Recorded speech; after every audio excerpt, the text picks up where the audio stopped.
পবিত্র কুরআনের একটিমাত্র ভবিষ্যৎবাণী বদলে দিল পুরো বিশ্বের ইতিহাস। যখন ফরাসিদের হাতে পুরোপুরি নিশ্চিহ্ন হয়ে যাচ্ছিল রোম সাম্রাজ্য, তখন সারা দুনিয়ার মানুষ বলতে লাগলেন রোম সাম্রাজ্যের প্রদীপ এখানেই শেষ। ঠিক তখনই কোরআনে মহান আল্লাহ তাআলা ভবিষ্যৎবাণী করলেন এই যুদ্ধে রোমরাই জয়ী হবে। في أدنى الأرض وهم من بعد غلبهم سيغلبون। রোমান আজ পর্যন্ত পৃথিবীর বুকে টিকে থাকা পৃথিবীর সবচেয়ে দীর্ঘমেয়াদী ও পৃথিবীর সর্বকালের সর্ববৃহৎ সাম্রাজ্য। রোমান সাম্রাজ্য পৃথিবীতে টিকেছিল প্রায় 2000 বছর। মহানবী সাল্লাল্লাহু আলাইহি ওয়াসাল্লাম দুনিয়াতে আসার শত শত বছর আগেই এই সাম্রাজ্যের উত্থান হয়েছিল। মধ্যযুগে পৃথিবীর সবচেয়ে বড় দুই সাম্রাজ্য ছিল রোম সাম্রাজ্য ও ফরাসি সাম্রাজ্য। মহানবী সাল্লাল্লাহু আলাইহি ওয়াসাল্লামের নবুয়তের 8 বছর পূর্বে এই দুই সাম্রাজ্যের মাঝে শুরু হয় তুমুল লড়াই। লড়াইয়ের পূর্বে রোমান সাম্রাজ্যের কাইসার ছিল মুরাইস। কাইসার মূলত রোম রাজাদের উপাধি। কাইসার মুরাইস তিনি ছিলেন প্রজাদের মাঝে অত্যন্ত জনপ্রিয়, কিন্তু কাইসার মুরাইসের সামরিক বাহিনীর লোকেরাই তার উপর আক্রমণ করে তাকে ক্ষমতাচ্যুত করেন এবং তার চোখের সামনে স্ত্রী ও 8 সন্তানকে হত্যা করেন। কাইসার মুরাইসের অধপতনে ক্ষিপ্ত হয়ে ওঠে রোম প্রজারা। তখন ক্ষুব্ধ প্রজারা নিজেদের সাম্রাজ্যের বিরুদ্ধে নিজেরাই আন্দোলন শুরু করেন। এরপর প্রজাদের উপর নেমে এলো শাসকের কালো থাবা। আর ঠিক এমন সুযোগের পুরোপুরি ফায়দা লুটে নেয় ফরাসি সাম্রাজ্য।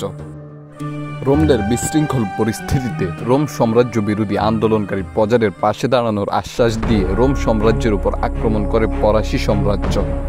শুরু হয় তুমুল লড়াই। বর্তমান সময় পৃথিবীর পরাশক্তিধর দুই দেশ রাশিয়া ও আমেরিকার মাঝে যদি সংঘর্ষ শুরু হয়, তাহলে এর পরিণাম যতটা ভয়ঙ্কর রূপ ধারণ করবে, ঠিক তৎকালীন সময় রোম সাম্রাজ্য ও ফরাসি সাম্রাজ্যের সংঘর্ষের পরিণাম ছিল ততটাই ভয়ঙ্কর। তখন ফরাসিদের আক্রমণে ধ্বংস হতে শুরু করে রোমানদের সাম্রাজ্য।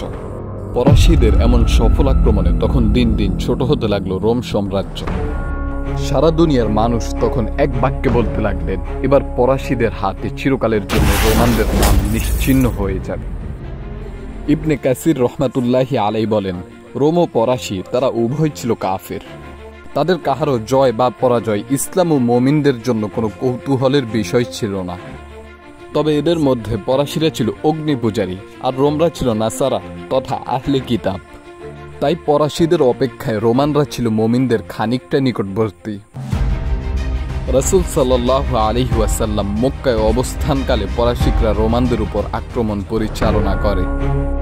বিশ্ববিখ্যাত ইতিহাসবিদ হাফেজ ইবনে হাজার আসকালানী রহমাতুল্লাহি আলাইহি বলেন, তাদের এই যুদ্ধ শাম দেশের আজরুয়ান ও বুসরার মধ্যস্থলে সংঘটিত হয়। এই যুদ্ধ চলাকালে মক্কার মুশরিকরা ফরাসিকদের বিজয় কামনা করত, কেননা শিরক ও প্রতিমা পূজায় তারা ছিল ফরাসিকদের সহযোগী। অপরপক্ষে মুসলমানদের আন্তরিক বাসনা ছিল রোমকরা বিজয়ী হোক, কেননা ধর্ম ও মাযহাবের দিক দিয়ে তারা ছিল ইসলামের নিকটবর্তী। কিন্তু প্রথম দিকে মুসলমানদের আন্তরিক বাসনা অসম্পূর্ণ রয়ে গেল। দুই পরাশক্তির লড়াইয়ে রোমানদের উপর বিজয় অর্জন করল ফরাসিকরা। আল্লাহ তাআলা বলেন,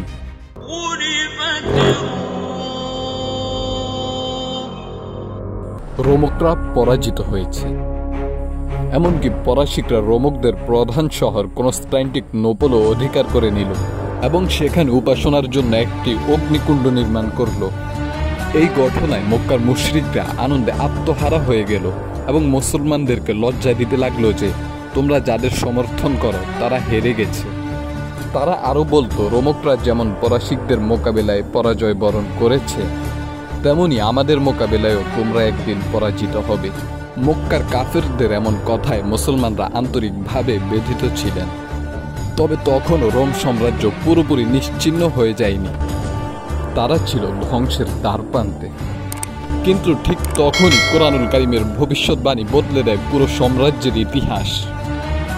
মহান আল্লাহ তাআলা ইরশাদ করেন, গুলিবাতির রূম ফি আদনাল আরদি ওয়া হুম মিন বা'দি গালাবিহিম সায়াগলিবুন في بضع سنين لله الأمر من قبل ومن بعد ويومئذ يفرح المؤمنون এসব আয়াতে মহান আল্লাহ তাআলা ভবিষ্যৎবাণী করেছেন এখন রোমকরা পরাজিত হয়েছে, তবে কয়েক বছর পর রোমকরা পরাশিকদের বিরুদ্ধে বিজয়ী হবে এবং রোমকরা যখন বিজয়ের আনন্দ উদযাপন করবে তখন মুমিনরাও বিজয়ের আনন্দ উদযাপন করবে।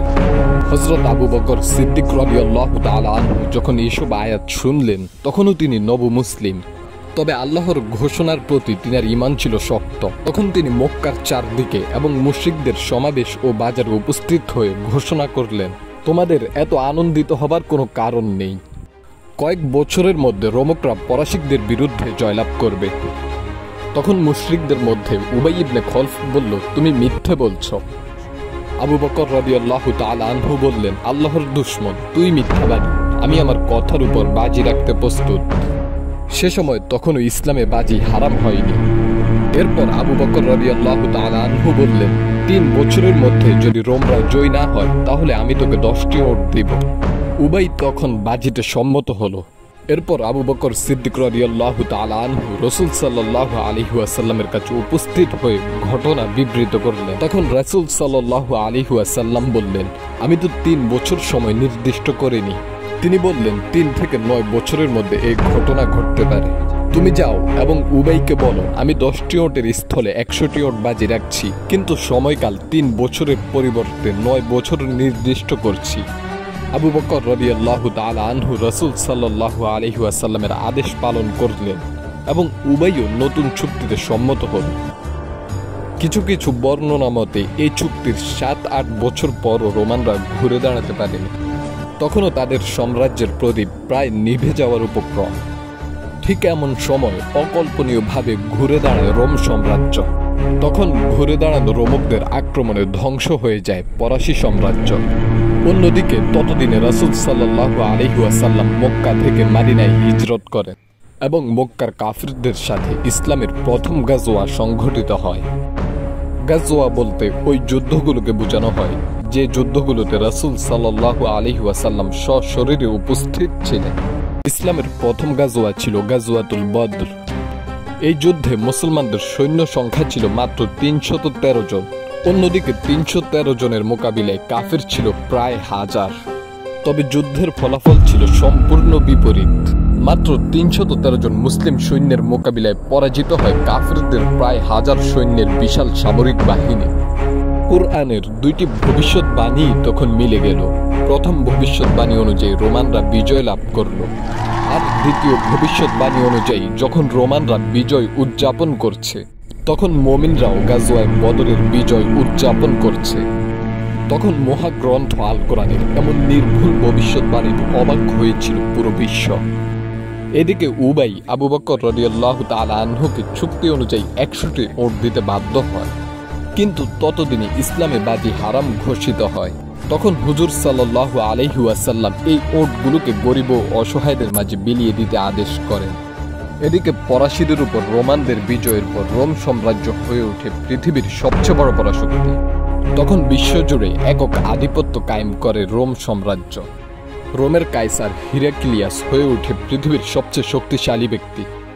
কয়েক বছর পর রাসূল সাল্লাল্লাহু আলাইহি ওয়াসাল্লাম রোমের কাইসার হিরাক্লিয়াসের কাছে ইসলামের দাওয়াত পাঠান।